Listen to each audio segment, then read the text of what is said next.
oleh Kopi luwak, kopi nikmat, nyaman diminum.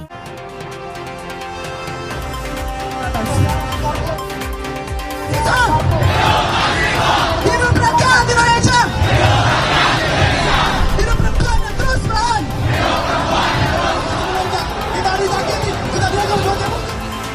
Mahasiswa Universitas Indonesia dan sejumlah kampus menggelar demo menyampaikan sejumlah tuntutan. Salah satunya perbaikan program strategi nasional seperti program makan bergizi gratis dan koperasi desa.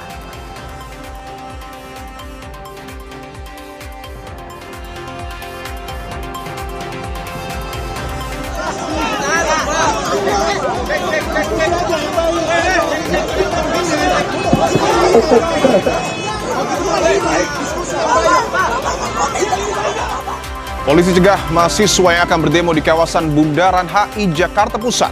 Polisi meminta rombongan mahasiswa untuk memutar arah.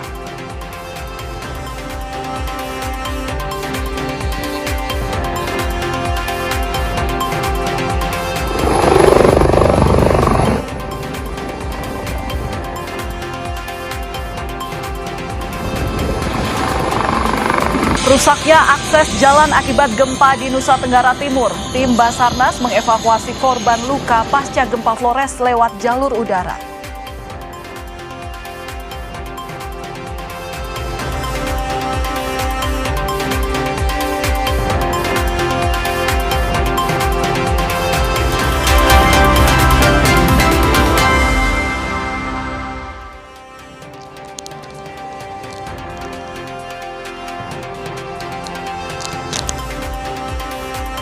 Selamat petang, saudara. Disiarkan secara langsung dari studio Newsroom Kompas TV. Anda menyaksikan program berita Kompas Petang hanya di Kompas TV, independen, terpercaya. Saya Dipo Nurbahagia. Dan saya Valentina Sitorus. Kita langsung saja ke informasi yang pertama. Saudara, mahasiswa dari berbagai universitas menggelar aksi demonstrasi untuk menuntut soal kebijakan pemerintah.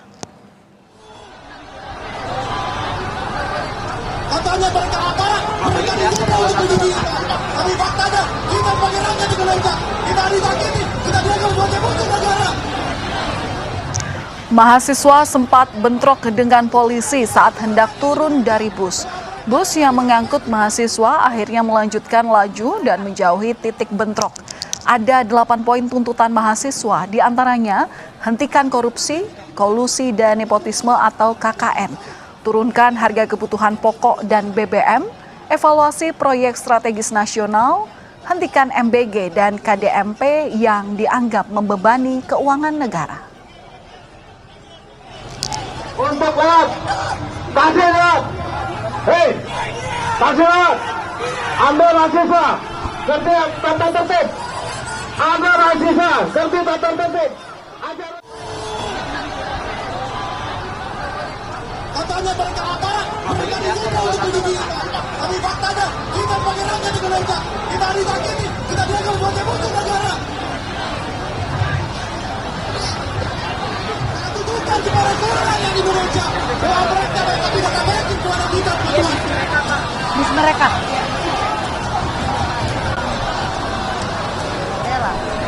Mengambil presiden teman-teman, mereka didorong, mereka ditantang. Silakan pakai mokom. Cinta Polri boleh pakai mokom, kita tidak. Silakan pakai mokom, kita kawal ke tempatnya. Oke, tempatnya. Ayo ke Silang Selatan Monas. Sama-sama kita ke sana. Saya kawal kalau masuk ke sana. Mudah. Kalau perlu putar balik. Pak.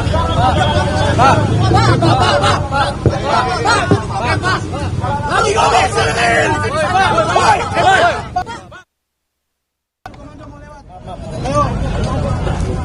Kawan-kawan tetap dalam barisan. Hidup mahasiswa! Hidup mahasiswa! Hidup rakyat Indonesia! Hidup rakyat Indonesia! Milik kita, terciptanya masyarakat sejahtera. Terbentuknya tatanan masyarakat Indonesia lautan Allah. Silakan pakai mokom. Cinta Polri boleh pakai mokom, kita tidak. Silakan pakai mokom, kita kawal. Salah ibu ya. Mahasiswa dari BEM UI yang berencana menyampaikan aksi unjuk rasa di Bundaran Hotel Indonesia sempat beradu argumen dengan polisi yang meminta mahasiswa putar arah. Mahasiswa juga mempertanyakan alasan polisi melarang menggunakan mobil komando.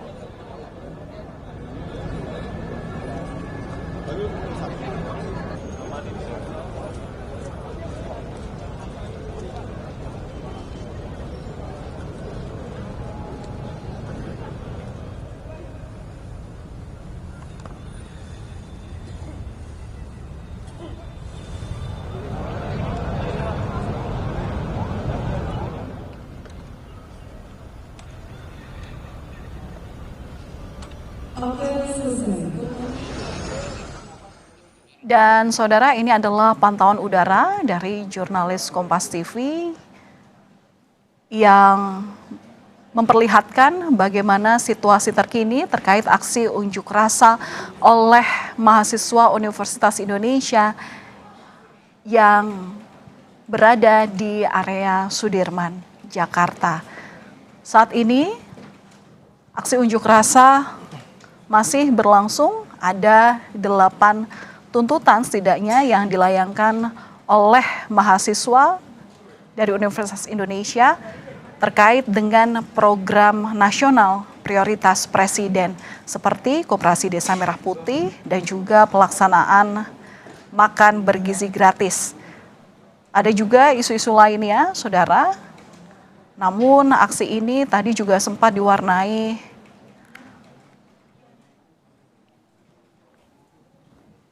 oleh ketegangan antara mahasiswa dan juga polisi yang mengamankan kondisi terkait daripada aksi unjuk rasa ini. 8 poin tuntutan mahasiswa diantaranya adalah meminta untuk dihentikannya korupsi, kolusi, dan nepotisme atau KKN. Permintaan atas menurunkan harga kebutuhan pokok dan BBM, evaluasi dan proyek strategis nasional.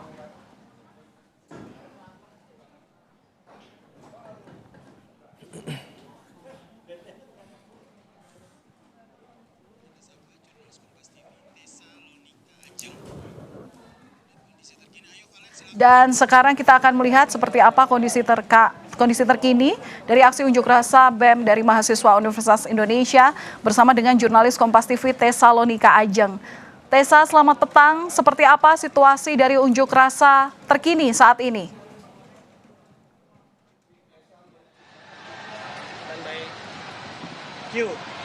Ngomong kondisi terkini. Ya, saudara, kalau bisa kami gambarkan di sini memang dari mahasiswa dari sejumlah BEM termasuk juga dari BEM Universitas Indonesia ini masih berada tepatnya di depan gedung UOB. Kalau bisa kami gambarkan, memang dari tadi sejak kedatangan sekitar pukul 2 siang ini mahasiswa sedikit demi sedikit berusaha untuk tetap maju ke depan ke arah Bundaran HI karena memang itu yang menjadi titik awal tempat di mana para mahasiswa ini berusaha untuk menyampaikan aspirasinya. Namun hingga saat ini tepatnya hingga pukul 4:07 kalau kami bisa lihat memang para mahasiswa ini masih menyuarakan aspirasinya di depan tepatnya di depan gedung UOB. Kami lihat juga dari aparat kepolisian ini masih berusaha untuk menjaga dengan barisan yang rapat untuk menjaga supaya mahasiswa ini tidak maju ke Bundaran HI. Kalau misalnya tadi yang dapat kami dengarkan dari apa yang sudah disampaikan oleh Kabid Humas Polda Metro Jaya, ini memang menyebut bahwa aparat kepolisian akan menjaga supaya mahasiswa ini tidak menyuarakan aksinya di Bundaran HI karena memang diketahui kalau Bundaran HI ini disebutkan oleh Kabid Humas Polda Metro Jaya ini menjadi center of gravity atau apabila nantinya mahasiswa ini menyampaikan aspirasinya di kawasan Bundaran HI ini ditakutkan atau dikhawatirkan ini bisa melumpuhkan total arus lalu lintas dari setiap sisi atau setiap bagian dari Jakarta, karena juga mengingat ini sudah memasuki ke jam pulang kantor, jadi memang dari polisi sampai dengan saat ini masih menahan para mahasiswa ini supaya tidak mengarah ke Bundaran HI, sehingga kalau kami bisa dengarkan di sini, karena kami memang posisinya sedikit lebih jauh dari masa aksi, karena sinyal yang tidak memungkinkan juga untuk kami bisa berada di tengah-tengah masa aksi ini, sehingga kami melihat, kami juga masih bisa mendengar kalau mahasiswa ini masih menyuarakan aspirasinya, terutama kalau misalnya di hari ini, di demo hari ini memang mengutamakan pada 8 poin tuntutan yang memang dikatakan tadi sebelumnya oleh perwakilan dari Kastrat BEM UI yang menyatakan bahwa memang tidak ada poin yang lebih utama atau yang lebih penting, karena memang semua poin ini menjadi poin prioritas yang diharapkan bisa didengarkan dari apa yang menjadi aspirasi dari mahasiswa ini, mulai dari meminta pemerintah untuk menghentikan korupsi, kolusi dan nepotisme serta mewujudkan reformasi agraria. Kemudian juga para mahasiswa pada hari ini menuntut untuk harga kebutuhan pokok dan BBM segera diturunkan, kemudian mengevaluasi PSN serta menghentikan program makan bergizi gratis dan koperasi Desa Merah Putih. Selain itu juga mahasiswa ini menolak untuk adanya pemusatan kekuasaan dan pemangkasan TKD, serta meminta status bencana nasional untuk wilayah Sumatera dan Flores, serta untuk menuntut dihentikannya tindakan represif dan intervensi TNI Polri di ruang sipil. Kami masih terus akan memantau jalannya aksi demonstrasi yang berlangsung pada hari ini, dan untuk yang kami lihat juga tadi sempat adanya bagaimana mahasiswa dan aparat kepolisian ini sedikit beradu mulut, karena memang dari mahasiswa ini berusaha untuk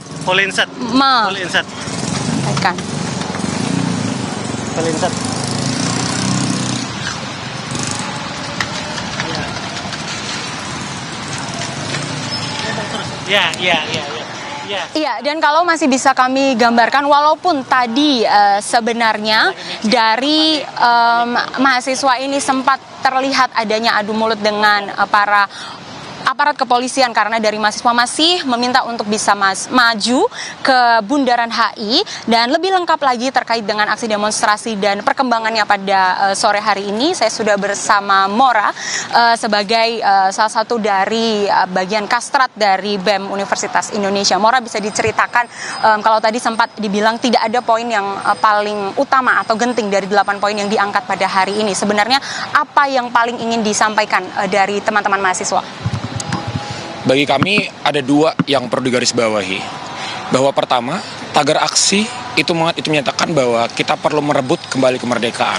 Karena kemerdekaan itu bukan hanya diukur dari bebas dari penjajah yang dalam artian bangsa dan negeri, tapi juga bebas merdeka secara ekonomi, merdeka secara politik, dan juga merdeka secara sosial. Dan 3 hal ini hingga hari ini itu belum bisa didapatkan oleh rakyat Indonesia. Kalau misalnya tadi sejak siang sudah ada aksi demonstrasi di sini, bahkan tadi sempat masih ditahan untuk tidak bisa ke Bundaran HI. Bagaimana dari teman-teman di lapangan ini? Karena tadi juga sempat mengangkat terkait dengan adanya tindakan represif. Apakah ini juga ditemukan pada aksi demonstrasi hari ini? Untuk tindakan represif sendiri kita perlu melihat ya, karena dari tim kami itu ada tim kronologi aksi yang mencatat setiap kejadian-kejadian yang terjadi selama aksi massa gitu. Nah, untuk konfirmasi sendiri itu masih perlu konfirmasi juga tim kronologi, tapi kita bisa melihat bahwa terjadi dorong-dorongan antara rakyat yang ingin menuntut dan menyuarakan haknya dengan alat negara yang sampai sekarang itu masih diperintahkan oleh entah siapa untuk menghentikan hal tersebut. Kalau misalnya tadi alasan dari polisi untuk menahan tidak bisa ke Bundaran HI apa? Alasannya itu tadi disampaikan pikirkan pihak lain, disebutnya seperti itu. Itu alasan yang sama yang dikatakan pada tanggal 12 Juni, tapi kita melihat sendiri bahwa pihak mana yang sebenarnya mau dipikirkan. Guru yang sampai sekarang anggaran pendidikan itu masih dipotong untuk alokasi MBG, apakah buruh tani yang sampai sekarang itu masih terlantar dalam kemiskinan, apakah itu rakyat miskin kota yang sampai sekarang itu masih tercekik.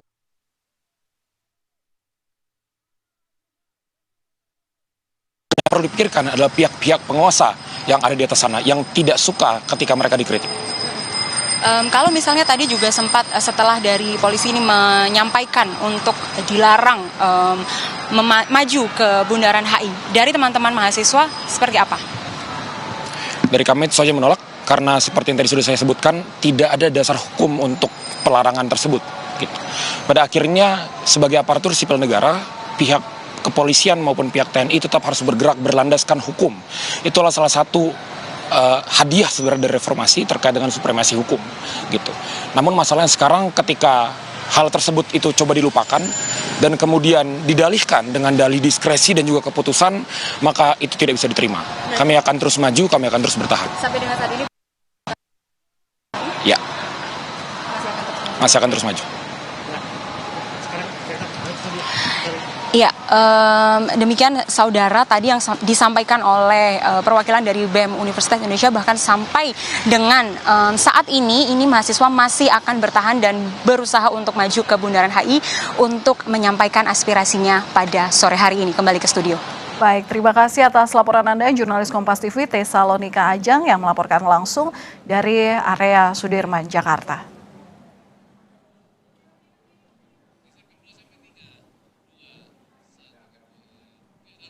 Saudara, pemerintah buka suara soal demo mahasiswa di kawasan Sudirman. Ia menyuarakan soal 8 tuntutan. Informasi selengkapnya akan kami hadirkan usai jeda, tetaplah di Kompas Petang.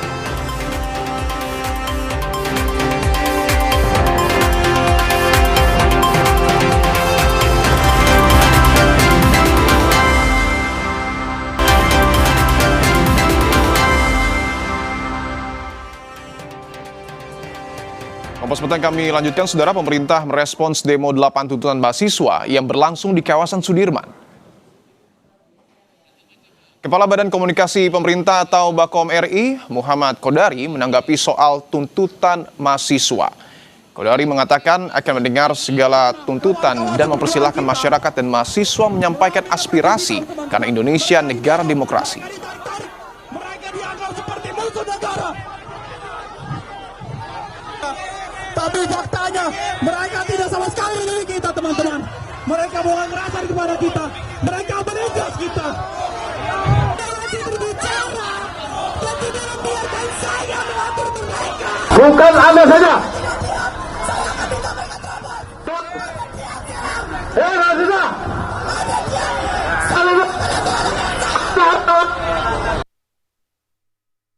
Kita ini negara demokrasi, ada ruang demokrasi yang sangat terbuka. Nah, penyampaian aspirasi itu bukti bahwa memang negara kita negara yang terbuka. Dan pada dasarnya semua saran dan masukan kita akan dengarkan. Ya mungkin ya yang diminta sebetulnya sudah diberikan tapi belum dijelaskan. Mungkin juga yang dipersoalkan sudah dikerjakan tapi belum sempurna dan perlu penataan. Tetapi ada juga hal-hal yang memang merupakan batas atau wewenang atau mandat dari presiden terpilih. Kalau dia sudah merupakan bagian dari visi dan misi, ya memang ya sudah merupakan bagian dari pemerintah untuk melaksanakan. Soal ada kekurangan diperbaiki. Tapi misalnya kalau harus diubah ya, tapi kalau itu janji kampanye, ya dikasih kesempatan lah untuk melaksanakan.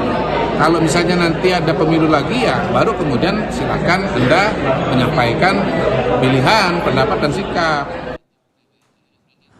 Dan ini adalah situasi terkini di sekitar area Bundaran HI Jakarta, tempat aksi demonstrasi berlangsung yang dilakukan oleh mahasiswa ataupun Badan Eksekutif Mahasiswa Universitas Indonesia. Ada 8 tuntutan yang kemudian disuarakan oleh mahasiswa. Beberapa di antaranya yang penting untuk kemudian dibahas adalah terkait dengan hentikan korupsi, kolusi, dan nepotisme, turunkan harga kebutuhan pokok dan BBM, evaluasi total makan bergizi gratis dan KDMP, termasuk juga menghentikan pemangkasan TKD.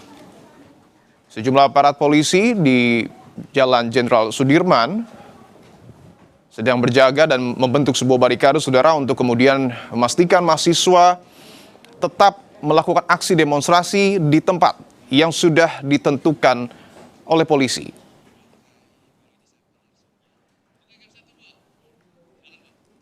Delapan tuntutan mahasiswa pada pemerintah digaungkan untuk mengevaluasi kebijakan yang membebani APBN serta berantas tindak korupsi, kolusi, dan nepotisme. Selengkapnya kita bahas bersama juru bicara Partai Gerindra Bahtera Banong dan Direktur Eksekutif Amnesty International Indonesia Usman Hamid, dan juga ada yang akan bergabung Kepala Departemen Kajian Strategis BEM Universitas Indonesia Mora, Bung Bahtera dan juga Bung Usman. Selamat petang semua. Selamat petang. Baik. Selamat petang, Ya, Bang Usman. baik. Saya ingin ke Bung Bahtera terlebih dahulu bahwa ada 8 tuntutan yang kemudian disuarakan oleh mahasiswa. Di antaranya adalah soal korupsi hingga evaluasi program pemerintah yang menekan APBN. Tanggapan Anda, Bung Bahtera? Ya, tentu yang pertama kami menghargai, menghormati setiap penyampaian aspirasi, dan ini juga kan diatur dalam undang-undang bagaimana kebebasan berpendapat, berkumpul, berserikat.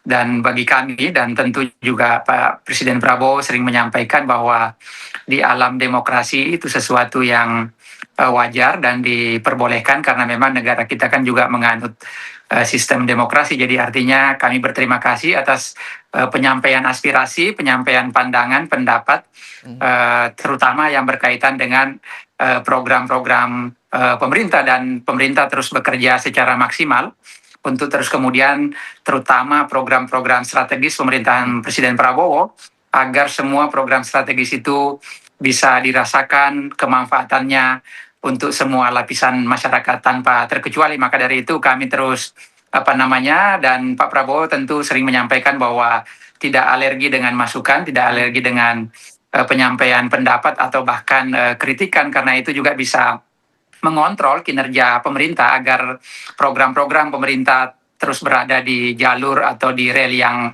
tepat, sehingga keberadaan program-programnya itu benar-benar bisa dirasakan oleh seluruh masyarakat kita. Oke, sebelum saya akan menanyakan poin apa yang kemudian akan disuarakan oleh mahasiswa kepada Mora, saya ingin terlebih dahulu ke Bung Usman. Apakah kemudian, Bung Usman, aspirasi yang disampaikan oleh mahasiswa ini betul-betul merepresentasikan situasi di tengah masyarakat? Ya, jelas, sangat jelas merepresentasikan. Karena mahasiswa memiliki pengetahuan yang cukup sebagai kaum terdidik untuk mengetahui apa yang dirasakan atau apa yang dirisaukan oleh berbagai lapisan masyarakat. Jadi, mobilisasi protes mahasiswa atau bahkan intelektual para guru besar saat ini bukan sekedar protes. Ini adalah ujian apakah pengetahuan yang mereka miliki melayani kebenaran atau melayani kekuasaan. Dan pengkhianatan bisa terjadi kalau mereka, para mahasiswa, para sarjana, para intelektual, justru meninggalkan panggilan mereka, yaitu mengejar nilai-nilai keadilan, mengejar nilai-nilai kebenaran dengan akal budi dan ketidakberpihakan. Apa yang mereka lakukan hari ini dengan 8 tuntutan, misalnya menolak penjajahan, atau hentikan korupsi, kolusi, dan nepotisme, wujudkan reforma agraria, turunkan harga BBM, harga kebutuhan pokok, sampai dengan evaluasi proyek strategis nasional yang boros anggaran, adalah hal-hal yang seringkali kita temukan dalam pembicaraan di masyarakat gitu. Yang terakhir Sukajaya terkait dengan sengketa agraria. Jadi saya kira mereka memiliki pengetahuan untuk menyampaikan kegelisahan masyarakat. Ya, karena ada perwakilan juga dari pemerintah, saya ingin memberikan kesempatan kepada Ketua Departemen Kajian Strategis BEM Universitas Indonesia untuk menyampaikan apa sesungguhnya aspirasi yang kemudian ingin disuarakan oleh mahasiswa dan mendesak untuk dilakukan oleh pemerintah saat ini, Mora. Kami rasa bahwa kedelapan tuntutan dan gerakan pada itu tidak terdeteksi kadar menjadi ruang evaluasi kebijakan. Gerakan kami pada hari ini itu perlu dipahami berbeda akar dan beragam agar membawakan merebut kemerdekaan. Itu berasal dari perasaan yang berkajian serta konsolidasi yang kami lakukan, yang pada akhirnya sampai pada kesimpulan bahwa hingga saat ini Indonesia belum merdeka. Merdeka itu bukan berarti merdeka dari penjajah, tapi merdeka juga berarti merdeka secara ekonomi, merdeka juga secara politik, dan juga saat ini apabila ditanya pada kaum buruh tani, kaum kota, merdeka itu ada di mana? Ketika teman-teman dan masyarakat bisa melihat bahwa beberapa hari yang lalu ada seorang cukur yang dimarahi dan diintimidasi ketika melarang untuk ketika menolak untuk menaikkan biaya transportasi sebelum merdeka, dia kemudian mendapatkan tindakan intimidasi. Sekarang pertanyaan, sekarang berpikir adalah berikan merdeka itu atau mohon maaf kami potong karena kami akan memperbaiki audio dari Mora ya, tapi kami ingin ke Bung Bahtera terlebih dahulu bahwa Kita tahu aksi demonstrasi yang kemudian sudah dilakukan oleh mahasiswa juga sebelumnya pernah dilakukan bahkan di tempat yang sama. Tapi bagaimana kemudian pemerintah meyakinkan kepada kita semua, termasuk publik dan mahasiswa, bahwa aspirasi ini betul-betul akan didengar dan dilakukan oleh pemerintah? Ya, kalau kita lihat bahwa apa yang menjadi aspirasi teman-teman mahasiswa, saya pikir itu sejalan dengan yang dikerjakan oleh pemerintah Prabowo sekarang. Misalnya poinnya bagaimana soal korupsi, kolusi, nepotisme ini. Kita lihat kemarin banyak sekali program-program Pak Prabowo yang dijalankan oleh orang-orang tertentu yang dianggap tidak sesuai dengan prosedur atau dianggap melanggar, dan itu semua sudah langsung dicopot oleh Pak Prabowo, karena Pak Prabowo ingin agar yang menjalankan program-program strategis ini adalah orang-orang yang betul-betul ya capable secara kualitas, kualifikasi, terus kemudian namun juga amanah dari sisi bagaimana melaksanakan tugas sebagai pejabat publik. Terus kemudian kalau kita lihat lagi terkait soal misalnya reforma agraria, dan kebetulan saya juga di Komisi 2, ini juga yang terus kita suarakan agar bagaimana tentang reforma agraria ini bisa berpihak kepada rakyat kecil, bisa berpihak kepada rakyat kita. Dan sekarang DPR juga sudah membentuk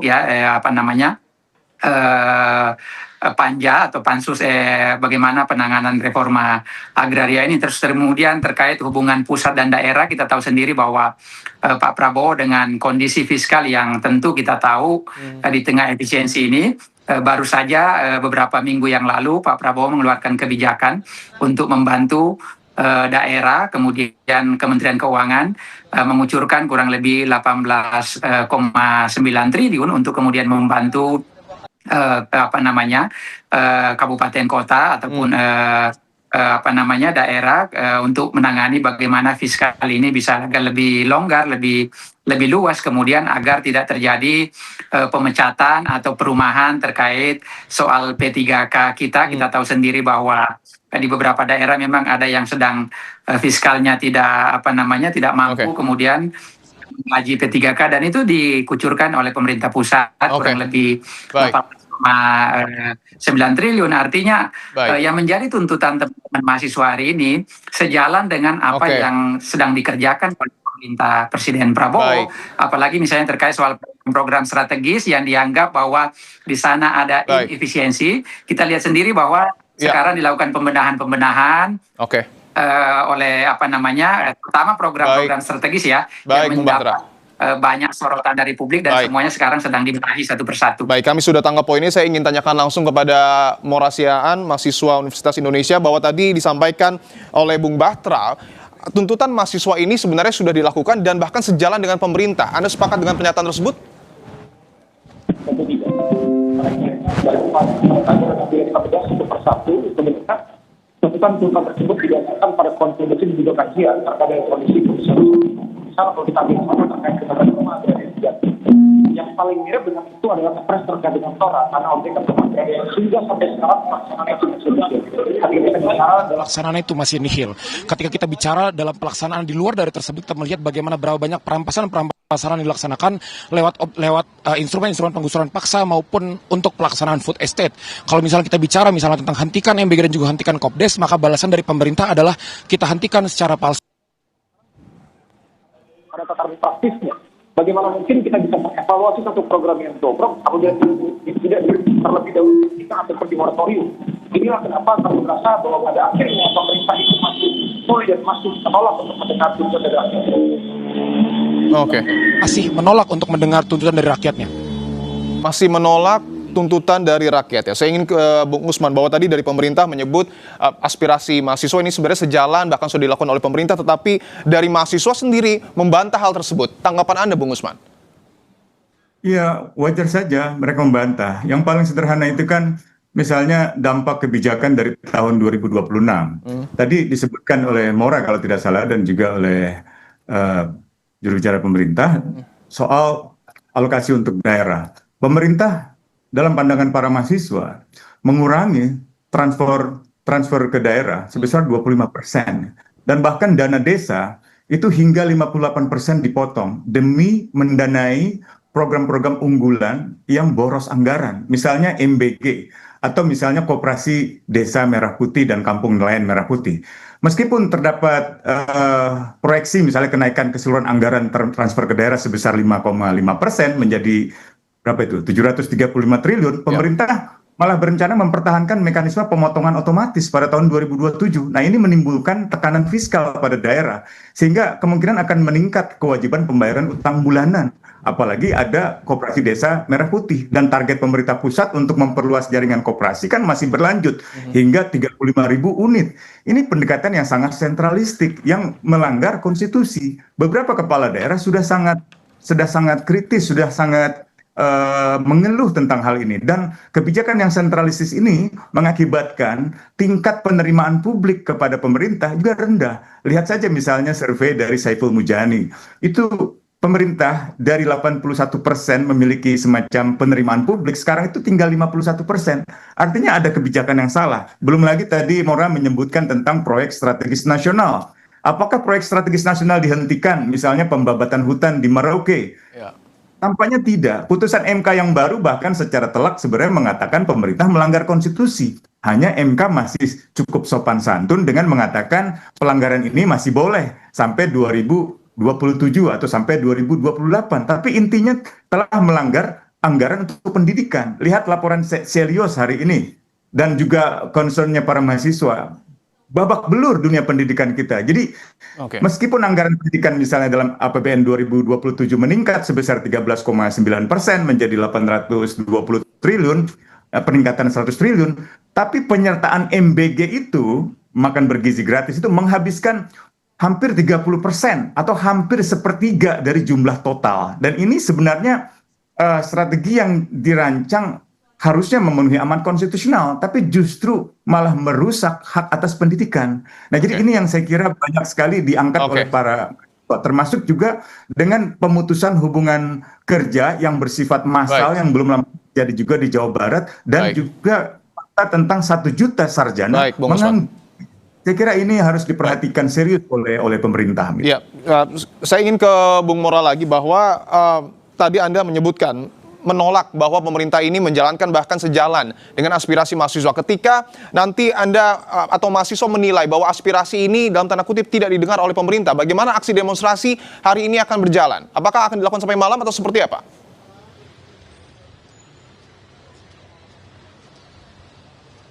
Penolakan tersebut telah kami terima berkali-kali. Bisa kita lihat bahwa dari pertama di tuntutan ketiga kami terdapat tuntutan yang berulang terkait dengan turunkan. Audionya nggak terdengar ya. Kobdes. Ya, dan juga MBG juga Kobdes. Itu membuktikan apa? Itu membuktikan bahwa pemerintah masih menolak hingga kini aspirasi dan juga tuntutan yang digaungkan oleh rakyat. Maka sebagaimana kita laksanakan sebelumnya, kami akan kembali lagi dengan massa yang lebih ramai lagi di tempat ini lagi. Begitu. Kapan itu akan dilakukan? Hari ini atau mungkin besok atau seperti apa rencananya? Terkait dengan waktu, maka itu mungkin dapat diproyeksikan kurang lebih misalnya mirip seperti kali ini.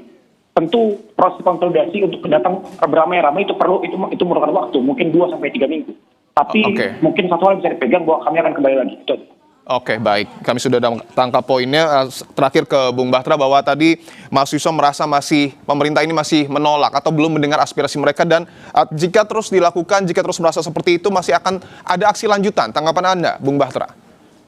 Ya, tentu kami berterima kasih ya atas setiap masukan, pandangan-pandangan, bahkan mungkin kritikan-kritikan, karena yakin dan percayalah bahwa pemerintah terus mendengar setiap aspirasi publik, aspirasi masyarakat disampaikan, dan bagi kami dari Partai Gerindra itu adalah sesuatu yang baik dalam rangka untuk mengontrol agar pemerintah ini terus berjalan di rel yang tepat, yang pas, sehingga program-program kerja yang sedang direncanakan oleh Presiden Prabowo dan sudah berjalan pada saat ini bisa lebih tepat sasaran sehingga bisa dirasakan oleh semua lapisan masyarakat. Jadi tentu kami juga berterima kasih kepada setiap baik itu mahasiswa atau kelompok masyarakat yang menyampaikan aspirasi, terutama berkaitan dengan program-program strategis yang dianggap hari ini bahwa masih ada kekurangan-kekurangan, masih ada kelemahan-kelemahan yang dianggap perlu diperbaiki. perlu ditata, maka dari itu pemerintah juga pasti akan selalu mendengar setiap aspirasi, setiap masukan, dan itu juga menjadi patokan atau bisa dijadikan pijakan untuk kemudian agar kebijakan-kebijakan yang sedang direncanakan ini bisa lebih tepat sasaran, dan yakin dan percaya bahwa pemerintah terus bekerja, pemerintah terus berikhtiar untuk kemudian semua program-program kerja strategis yang direncanakan Presiden Prabowo insya Allah akan dirasakan manfaatnya oleh seluruh lapisan masyarakat kita. Oke, tentu kita berharap bahwa aspirasi yang muncul dari publik ini akan membawa kebaikan dan perbaikan dari kebijakan pemerintah. Terima kasih Bung Bahtera Banong, Namro Siaan, dan juga Bung Usman Hamid telah bergabung di Kompas Petang. Saudara, Kompas Petang masih akan kembali usai jeda dengan informasi mengenai Pengadilan Negeri Jakarta Selatan menggelar sidang perdana terkait gugatan pra-peradilan yang diajukan ex-Jampitsus Febri Adriansyah.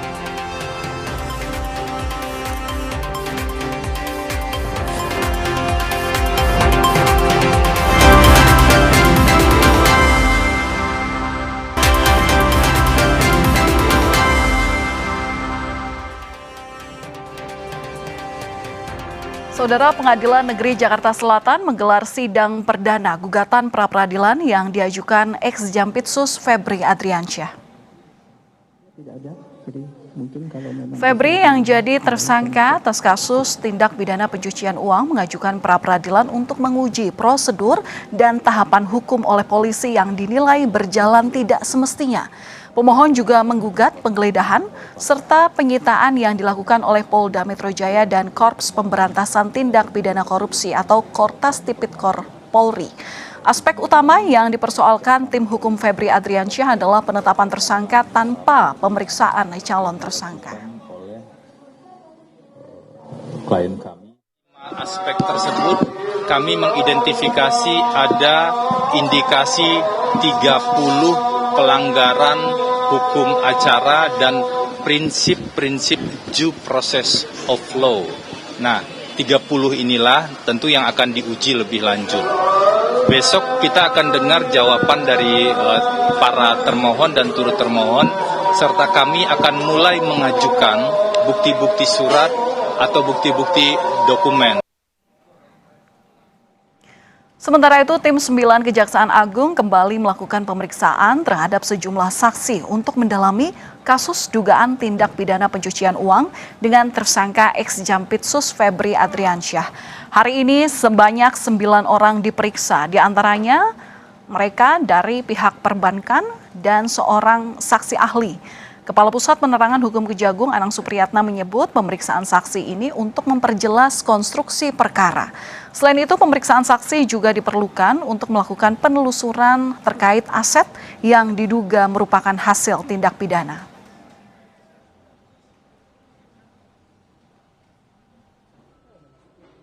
Saksi ini terjadwal untuk dilakukan pemeriksaan pada hari ini dalam kasus TPPU dan yang tindak pidana asalnya tindak pidana korupsi atas nama tersangka FA dan kawan-kawan, dan ke-7 saksi tersebut telah hadir dan ahli pada pemeriksaan hari ini. Demikian. Di sisi lain, terkait dengan pengungkapan kasus kematian pegawai ex-Jampitsus yang bernama Sutrimo, dalam tahapan penyidikan yang baru, penyidik sudah memeriksa ulang 7 hingga 8 saksi. Polisi juga telah memeriksa seorang pegawai Kejaksaan Agung bernama Febrio Adiono sebagai saksi utama yang menghantarkan almarhum Sutrimo ke rumah sakit. Saat ini, Polda Metro Jaya juga masih menunggu hasil otopsi yang dilakukan terhadap jenazah Sutrimo.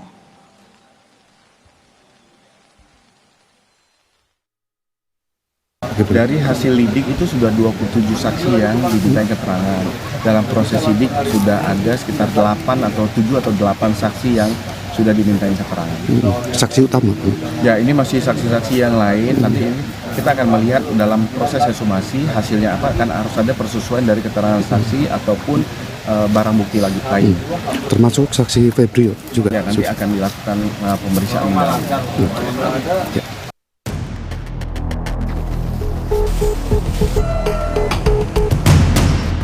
Misteri kematian Sutrimo, mantan pekerja di kediaman ex-Jampitsus Kejaksaan Agung Febri Adriansyah belum terungkap. Kuasa hukum keluarga Sutrimo kini menyoroti foto-foto yang dikirim almarhum beberapa jam sebelum ditemukan tak sadarkan diri, kemudian meninggal dunia. Keluarga menilai ada sejumlah kejanggalan yang perlu diklarifikasi penyidik untuk membuat terang penyebab kematian Sutrimo. Aan Rohaini, kuasa hukum keluarga Sutrimo bilang, sebelum ditemukan tak sadarkan diri, Sutrimo sempat mengirimkan foto makanan kepada keponakannya. Tak lama kemudian, Sutrimo kembali berkirim foto dirinya sedang duduk di lokasi yang diduga menghadap rumah ex-Jampitsus Febri Adriansyah. Keluarga Sutrimo menilai ada kejanggalan dalam foto yang dikirim almarhum, yakni keberadaan penanda atau stempel lokasi pada foto tersebut. Tanggal 23 itu tidak ada yang aneh, jadi tidak ada keluhan, tidak ada apa. Jam 2 pagi itu dia WA, "Nang udah bangun belum?"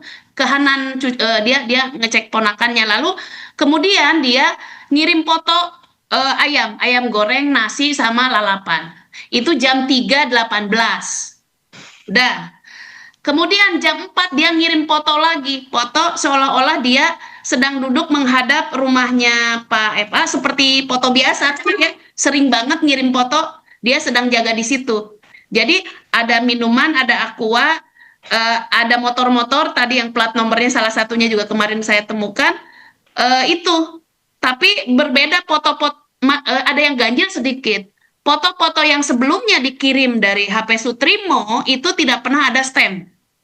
Tidak pernah ada stem di jalan radio radio 1 nomor 15 gitu kan. Dulu-dulu polosan gitu. Nah, jam 4 itu tiba-tiba ngirim foto lagi, yaitu foto yang ada stemnya.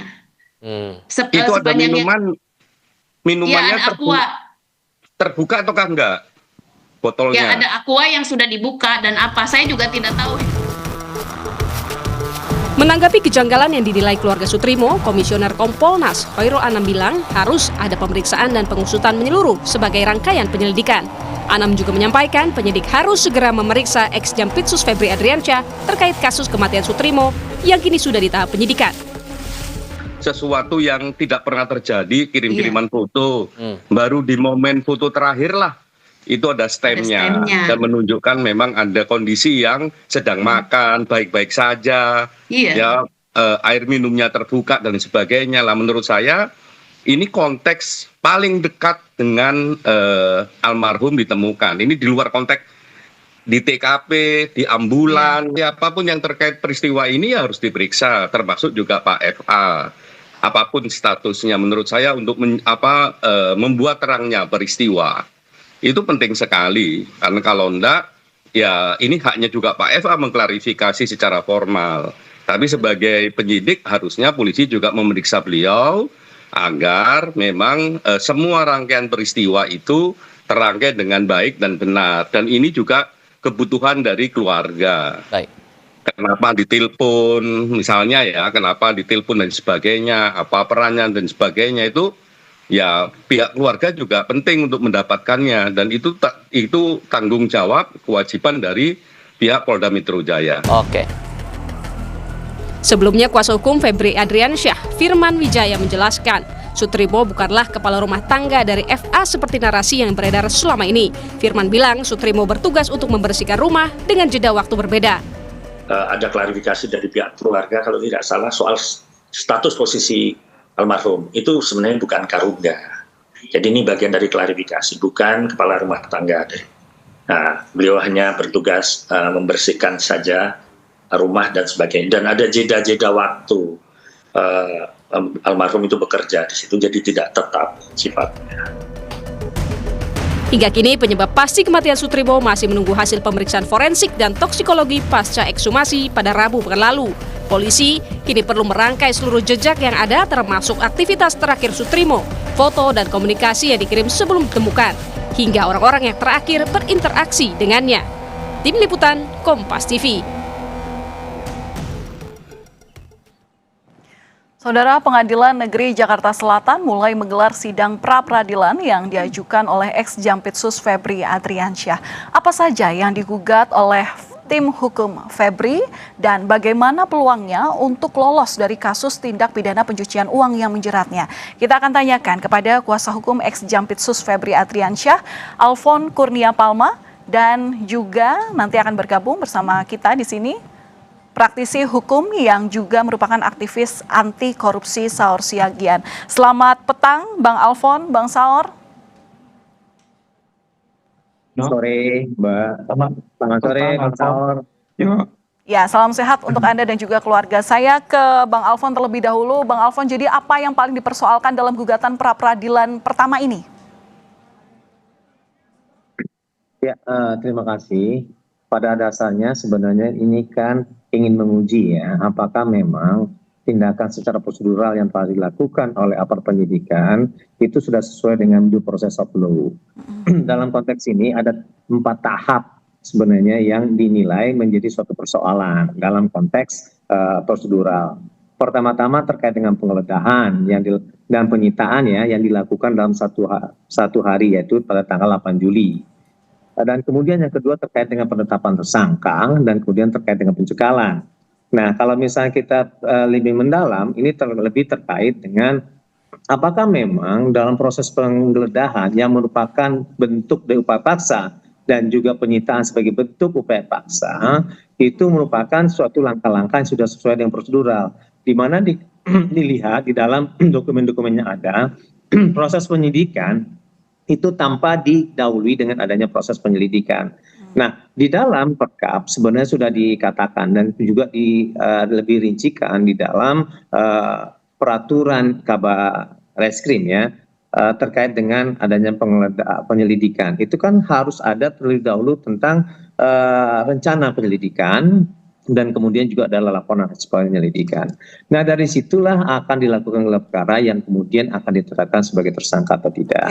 Nah, ketika itu sudah ditetapkan dalam proses penyidikan, itu baru dilakukan upaya-upaya paksa sebagaimana dimungkinkan dan itu dibutuhkan dalam proses penyidikan. Nah, hal-hal seperti ini yang tidak ada. Begitu juga dengan penyitaan. Nah, terkait dengan penyitaan ini kan kalau misalnya dilihat, ada beberapa hal juga tidak berhubungan dengan dugaan tindak pidana. Di samping juga ada barang-barang pribadi yang sebenarnya itu tidak tepat untuk disita. Kemudian juga dalam penggeledahan dan penyitaan itu tidak adanya surat izin terlebih dahulu dari pengadilan negeri. Nah, di mana bisa diketahui bahwa pada saat ini proses penggeledahan itu tidak mengakomodir ya adanya keadaan yang apakah di situ tidak memperlihatkan ada lokasi dan dasar fakta yang sah, dan kemudian juga penggeledahan melampaui cakupan yang diizinkan dan cacat prosedural karena tidak mengajukan dari tanda pengenal. Nah, sebenarnya masih banyak lagi yang bisa disebutkan bahwa terdapat cacat prosedural yang dilakukan oleh aparat penegak hukum ketika itu. Itu kira-kira Mbak. Dan dari dasar keyakinan tim hukum inilah yang pada akhirnya dalam petitum tadi disampaikan bahwa pertanyakan keabsahan dalam penetapan tersangka, pertanyakan upaya paksa penggeledahan dan permintaan pengembalian barang yang disita. Tapi sebenarnya apa saja barang yang sebenarnya ingin diminta untuk dikembalikan ketika pra-peradilan ini pada akhirnya sudah mendapatkan keputusan? Maaf Mbak, saya kurang jelas ya mendengar suaranya ya. Bahwa kalau misalnya ingin dijelaskan seberapa besar kami menilai bahwa ini akan dikabulkan, kami menilai sangat jelas ya bahwa peluangnya sangat tinggi gitu kan. Karena apakah kami mengatakan demikian? Karena ini kan tanpa adanya prosedural sebagaimana dilihat dalam proses penyelidikan. Nah, ternyata dalam proses penyidikan itu tanpa ada proses penyelidikan gitu kan. Begitu juga penyitaan, begitu juga dengan penetapan tersangka tanpa adanya pemeriksaan sebagai calon tersangka. Nah, ini kalau misalnya dilihat dalam timelinenya ya, untuk penggeledahan dan penyitaan saja itu dilakukan pada 8 Juli. Dan kemudian penyitaan dan penetapan tersangka itu pada 10 Juli. Dan kemudian cekalnya di 10 Juli. Artinya ada tentang waktu 3 hari cuman. Sehingga adanya penetapan sebagai tersangka. Ya, nah, Bang Alfon, saya sudah mendapat poinnya. Janggal sih dalam satu proses penegakan hukum. Itu kira-kira Mbak. Ada kejanggalan dalam proses penegakan hukum terutama terkait penetapan, pencekalan, penggeledahan hingga penyitaan barang yang ada di rumah ex-Jampitsus Febri Adriansyah. Saya ke Pak Saur. Pak Saur, menurut Anda, tanggapan Anda soal Febri Adriansyah yang tidak pernah dipanggil atau tidak pernah melalui proses penyelidikan, dalam hal ini tidak pernah diperiksa menjadi saksi. Apa tanggapan Anda? Memang kita bukan kuasa hukumnya Polda ataupun tim 9 kejaksaan.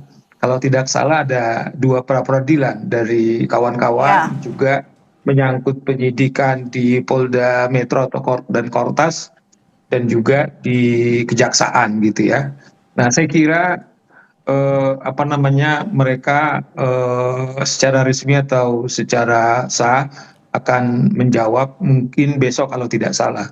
Namun dari beberapa informasi yang dirilis sebelumnya, kalau yang di Polda Metro itu kan sudah hampir 2 tahun sebenarnya dilakukan penyelidikan, sehingga dengan bukti yang cukup, kemudian mereka menetapkan tersangka. Nah, kalau yang di kejaksaan yang sempat heboh itu kan Valentina, sempat ada rilis Kapuspen, itu belum tersangka, kemudian dirilis, kemudian nggak berapa lama malamnya kemudian tersangka. Nah, kelihatannya penyidik di tim 9 memastikan harus diperiksa dulu, kemudian setelah itu ditetap tersangka. Makanya mereka di tanggal yang sama memeriksa, malamnya kemudian ditetapkan tersangka. Jadi KUHP mengatakan sebelum ditetapkan tersangka diperiksa dulu. Nah, itu sudah dilakukan.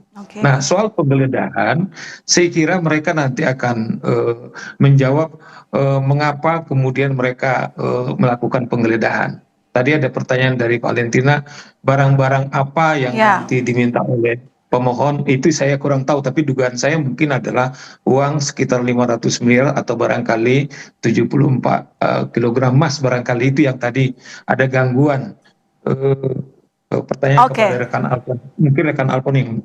Baik, ini yang juga menarik untuk saya tanyakan ke Bang Alfon. Jadi benarkah yang ingin diminta kembalikan jika sidang pra-peradilan ini kemudian dikabulkan dan selesai, apakah benar emas dan uang sebesar 500 miliar itulah yang diminta untuk dikembalikan? Jangan dijawab dulu, kita nantikan usai jeda. Tetaplah bersama kami di Kompas Petang.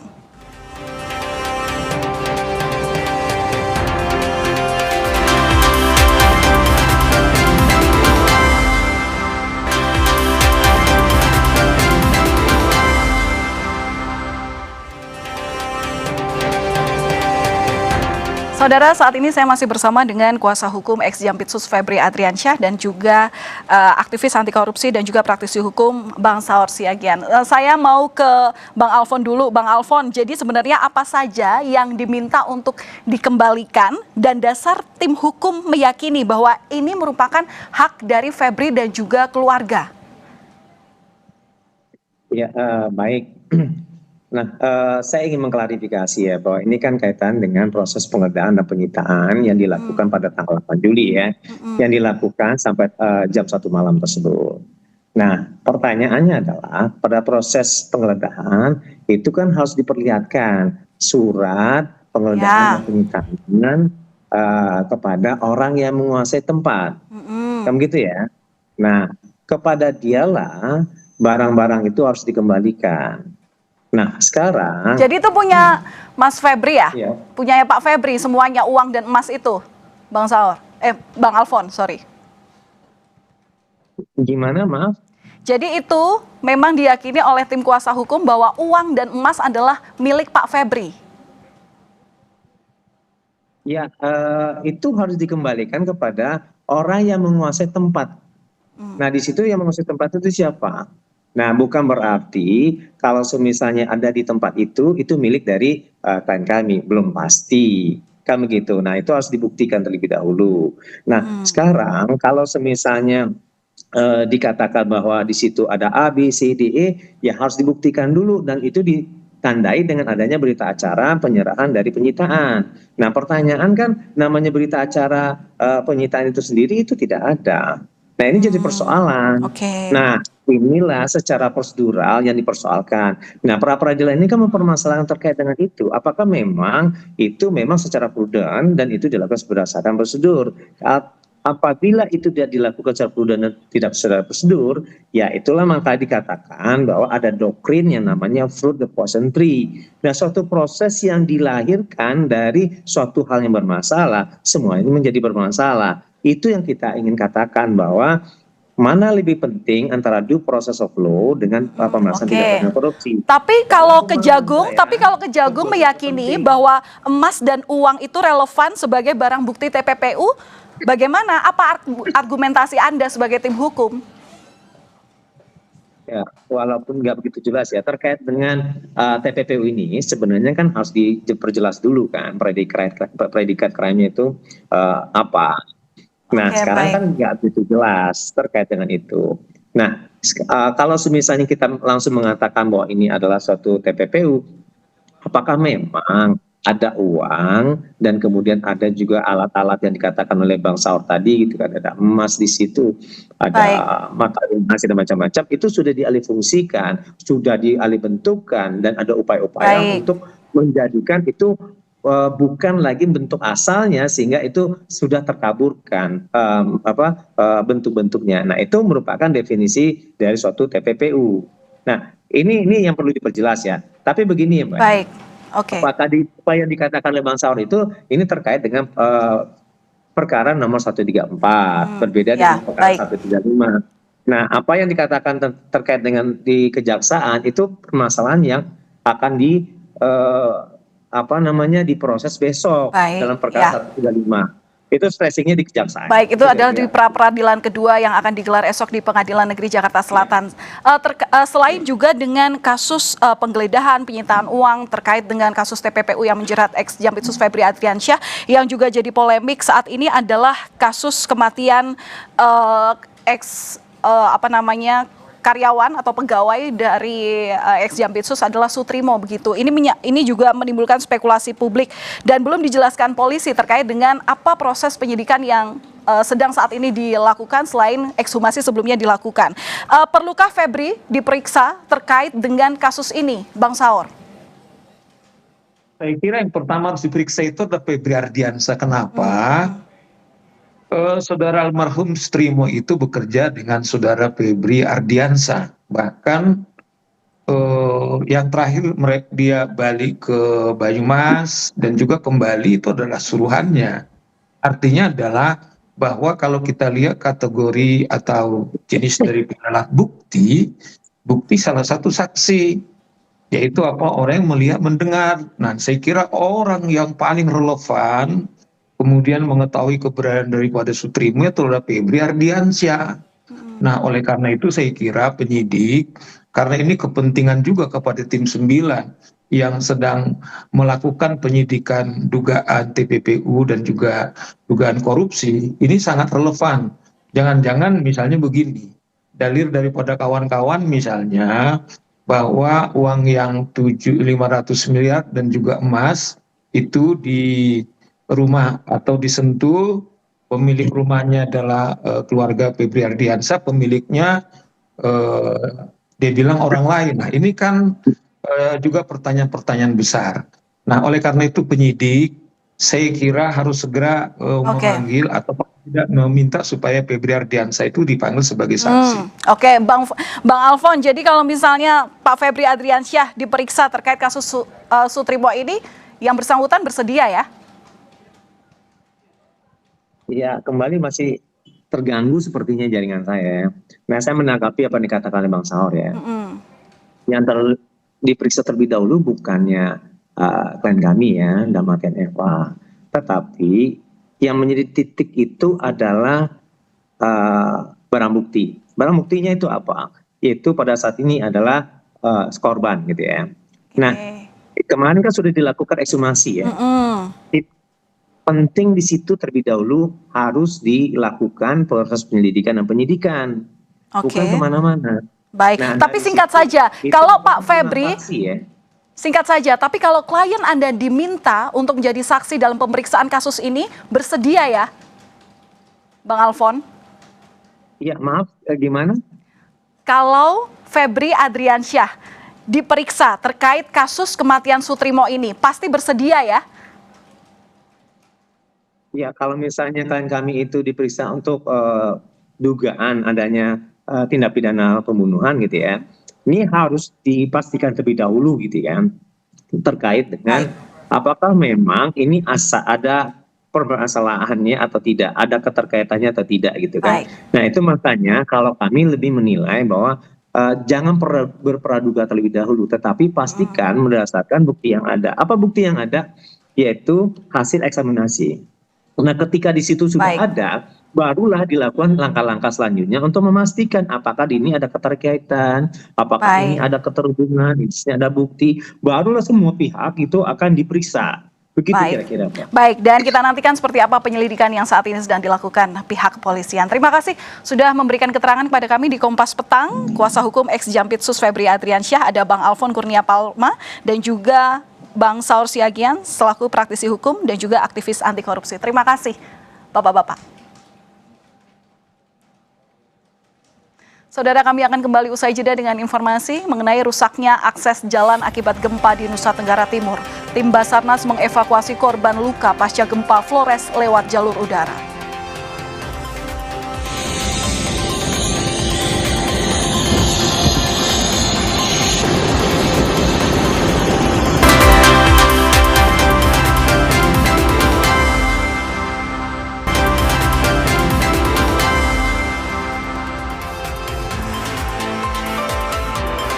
Saudara, akses jalur darat yang masih sulit dilalui membuat tim Basarnas mengevakuasi korban luka pasca gempa Flores lewat jalur udara.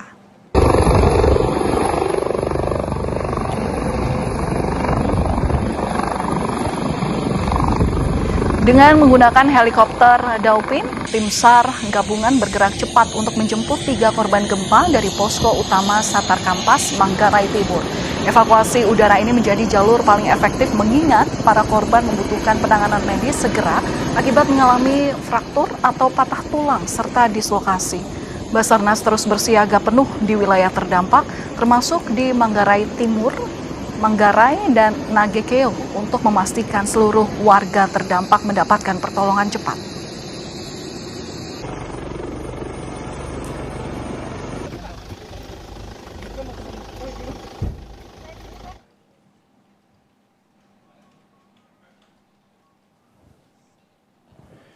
Tim Liputan Kompas TV menelusuri salah satu lokasi terdampak gempa Flores, yaitu Desa Pesisir Utara, Kabupaten Nagekeo, yakni Desa Nangadero.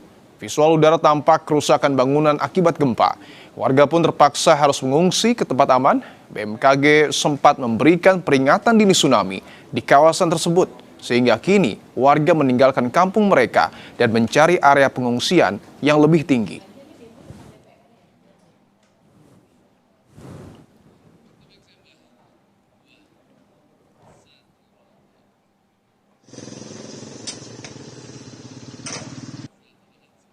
Selanjutnya, tim Liputan Kompas TV menyusuri sejumlah rumah yang hancur di Desa Tunggu Ramba, Kecamatan Aesesa, Nagekeo, Nusa Tenggara Timur. Desa ini jadi salah satu lokasi terdampak parah akibat gempa. Salah satu korban bencana bercerita, ia dan warga desa lain masih tinggal secara swadaya yang mereka buat karena lokasi pengungsian yang jauh. Mereka pun berharap bantuan segera tiba di desa mereka.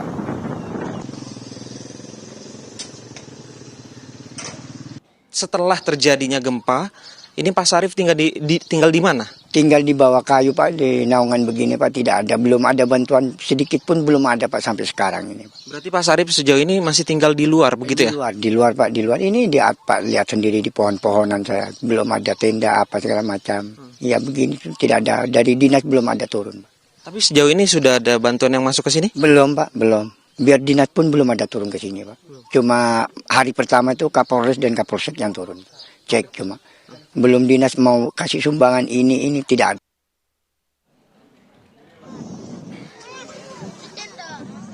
Tim Liputan Kompas TV juga bertemu dengan sebagian besar warga pesisir di Desa Marapokot, Kabupaten Nagekeo yang mengungsi di tenda bantuan dari Batalion Infanteri 834 WM. Lokasinya di dataran tinggi sekitar 5 km dari desa terdampak. Warga mengaku belum berani pulang ke kampung mereka karena masih ada gempa susulan. Berbagai bantuan sudah masuk, namun korban gempa ini masih membutuhkan seperti air bersih dan juga MCK. Tim Liputan Kompas TV, Benediktus Aditya dan Andika Pratama menelusuri desa-desa terdampak gempa di Kabupaten Nagikeo NTT, di RSUD Airamo Nagikeo NTT, dan saat ini tengah berada di salah satu tenda pengungsian di desa terdampak gempa di Kabupaten Nagikeo. Kita update kondisi terkini seperti apa. Selamat petang Bene. Bene, tadi Anda dan juru kamera Andika Pratama menelusuri sejumlah lokasi terdampak gempa di Kabupaten Nagikeo dan saat ini berada di salah satu tenda pengungsian. Bagaimana kondisinya di sana? Ya, Dipo dan juga saudara, untuk saat ini memang di pengungsian, tepatnya saya ada di pengungsian di Desa Lape, Kecamatan Ayesesa, Kabupaten Nagikeo, di mana para warga tadi juga sudah mulai naik karena memang untuk dari siang hingga sore tadi para warga masih turun untuk mengamankan sisa-sisa dari rumahnya begitu ya, yang ada beberapa rumah yang memang hancur akibat gempa yang terjadi. Nah, saya akan memberikan gambaran bagaimana kondisi pada sore hari ini. Kalau bisa Anda lihat, Dipo dan juga saudara, memang sudah ada beberapa tenda atau di sini memang disebutnya posko terpadu untuk para pengungsi dari desa Nangandero begitu ya, Dipo dan juga saudara, di mana ada tenda trauma healing, kemudian juga kalau bisa Anda lihat, Dipo dan juga saudara, ada satu tenda dari BNPB. Kalau dari informasi yang kami terima, memang masyarakat pengungsi di sini sudah mendapatkan bantuan dari BNPB berupa salah satu tenda ini, juga beberapa bantuan-bantuan sosial lainnya terkait dengan kebutuhan-kebutuhan pokok mereka seperti makanan, kemudian minuman dan juga bahan-bahan pokok lainnya. Selain itu juga ada beberapa bantuan yang tadi kami lihat memang juga diberikan begitu ya dari pihak pemerintah maupun pihak swasta. Tadi kami melihat ada polisi yang berdatangan ke sini, kemudian psikolog juga tadi datang untuk memberikan trauma healing kepada adik-adik di sini, dan juga tadi dari pihak swasta kami melihat ada berupa susu, karena di sini banyak sekali anak-anak kecil yang memang membutuhkan atau butuh susu begitu ya, di mana umur 0 hingga 3 tahun di sini banyak, jumlahnya sekitar 450-an jiwa dari desa Nangandero sendiri yang terletak persis di pesisir utara Kabupaten Nagakeo. Begitu, Dipo. Oke, singkat saja mungkin Bene, untuk bantuan apakah sudah lengkap semua artinya?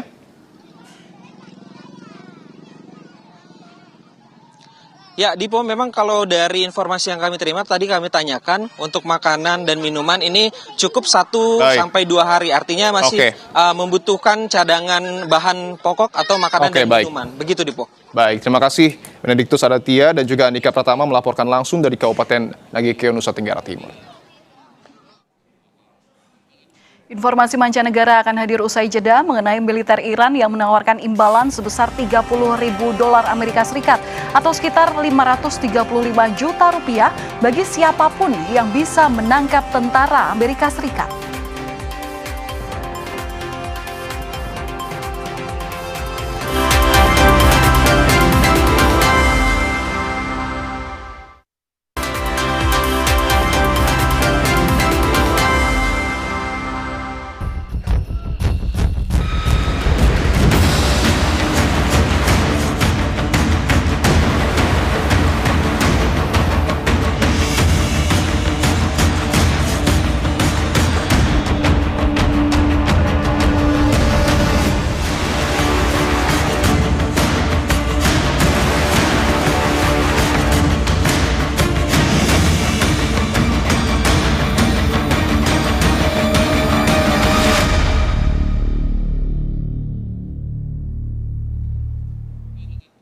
Saudara, pasukan Israel melancarkan serangan udara yang menargetkan Bukit Ali Al-Taher di dekat kota Nabatiyah, Lebanon Selatan. Militer Israel mengklaim serangan ini menargetkan sekutu Iran, Hizbullah. Rekaman video menunjukkan hantaman serangan di lereng bukit dengan kilatan ledakan dan suara dengung yang berputar di area sekitarnya. Kantor berita Tasnim Iran melaporkan bahwa 3 serangan udara Israel menghantam daerah itu. Sementara media lokal menayangkan pesawat tempur menyerang daerah antara Ali Al-Taher dan Al-Dabsha di distrik Nabatiyah.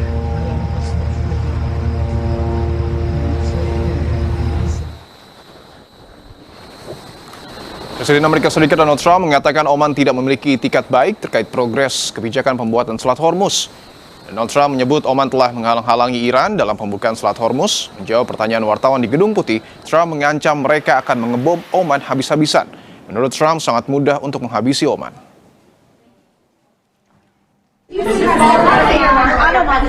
This morning you said you would bomb the ass out of Oman if they got in the way of reopening the Strait of Hormuz. Would you say you're out of patience with Oman, a strategic partner? No, I don't think they'd behave very well, but we'd handle them very easily, just like we do other things. Militer Iran menawarkan imbalan sebesar $30.000 Amerika Serikat atau sekitar 535 juta rupiah bagi siapapun yang bisa menangkap tentara Amerika Serikat. Jumlah imbalan ini akan dilipat gandakan bagi peserta sayembara perempuan yang berhasil menangkap tentara Amerika. Pihak Angkatan Darat Iran menyebut rencana ini dilakukan setelah banyak pihak yang bersedia untuk menyumbang untuk memberikan hadiah uang sayembara.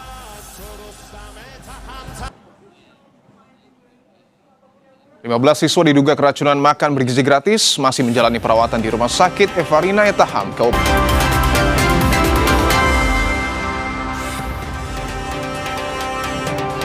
Saudara, sebanyak 15 siswa diduga keracunan makan bergizi gratis masih menjalani perawatan di Rumah Sakit Evarina Etaham, Kabupaten Karo, Sumatera Utara. Data dari rumah sakit, 15 siswa masih menjalani perawatan. 1 siswa kembali dirawat pasca kembali mengalami kram dan 1 siswa dirujuk ke Rumah Sakit Adam Malik Medan untuk mendapatkan penanganan lanjutan. Ini sungguh tidak memaafkan kami sebagai orang tua dan Rumah Sakit Enda. Ada nggak pernah kalian tanya? Makanya kalau banget nih anak, rasakan juga seperti saya.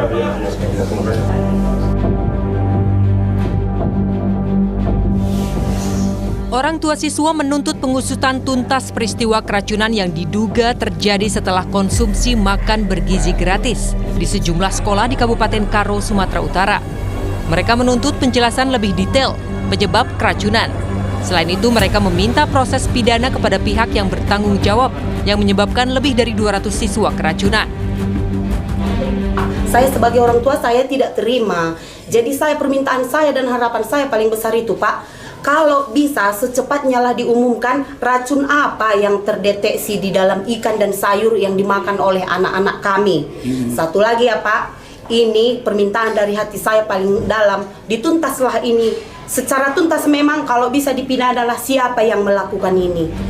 Terkait pihak-pihak yang bertanggung jawab atas insiden keracunan makanan di Kabupaten Karo, Badan Gizi Nasional bilang sudah melakukan sejumlah langkah. Ketua BGN Sudaryono bilang telah menghentikan sementara atau suspend berat terhadap dapur SPPG yang terlibat. Sanksi lain adalah mengajukan pemecatan tidak dengan hormat Kepala SPPG dari status aparatur sipil negara. Sementara proses hukum pidana diserahkan ke kepolisian. Ikannya itu ada sebagian yang dimasak itu tidak disimpan di freezer lebih dari 12 jam, itu kelalaian. Ini sudah saya copot, saya ancam-ancam lagi saat proses pemecatan dan dapurnya saya tutup dengan klasifikasi berat. Kira-kira apa ada unsur pidana, Pak? Nah, kalau nggak salah kita semua keracunan yang kemudian ini semua kita serahkan kepada pihak yang berwajib. Apakah memenuhi unsur-unsur itu? Kalau memang unsur-unsur itu kita nggak ada yang kita tahan-tahan. Koalisi Masyarakat Sipil dari MBG Watch meminta pemerintah dan Badan Gizi Nasional memberi solusi yang lebih konkret atas kasus keracunan MBG yang terus berulang. Pemerintah diharapkan menghentikan pemberian makan bergizi gratis dengan skema saat ini hingga ada perbaikan menyeluruh terhadap sistem keamanan dan kualitas makanan. Nah, 1 kasus keracunan pun itu sudah terlalu mahal ya untuk anak-anak kami. Jadi ketika pemerintah melakukan langkah yang sporadis seperti wacana guru harus mencicipi makanannya atau memberi label kadaluarsa maksimal 4 jam setelah penyiapan makanan seperti itu, ataupun reaksi-reaksi sporadis lainnya tanpa ada pemikiran yang dalam ataupun kajian yang komprehensif terkait itu. Jadi kami sebagai Koalisi Masyarakat Sipil ya MBG Watch, kami mendorong pemerintah untuk menghentikan pemberian makanan bergizi dengan skema seperti ini karena banyak kepentingan politik dan makanan yang diberikan tidak berkualitas. Ratusan siswa dibawa ke 4 rumah sakit usai mengonsumsi makan bergizi gratis pada Kamis 13 Agustus lalu. Mereka menunjukkan gejala mual, muntah-muntah, perut kejang, dan pusing. Bahkan sebagian siswa yang sudah diperbolehkan pulang harus dibawa lagi ke rumah sakit karena kembali menunjukkan gejala keracunan. Tim Liputan Kompas TV. Kompas Petang 18 Agustus 2026, kami akhiri saudara, saya Dipon Berbahagia. Dan saya Valentina Sitorus berterima kasih atas perhatian Anda. Dan tetaplah bersama kami di Kompas TV Independen Terpercaya, karena setelah ini akan ada Sapa Indonesia Malam bersama dengan Cindy Permadi dan juga Radi Saputro. Terima kasih atas perhatian Anda. Sampai jumpa.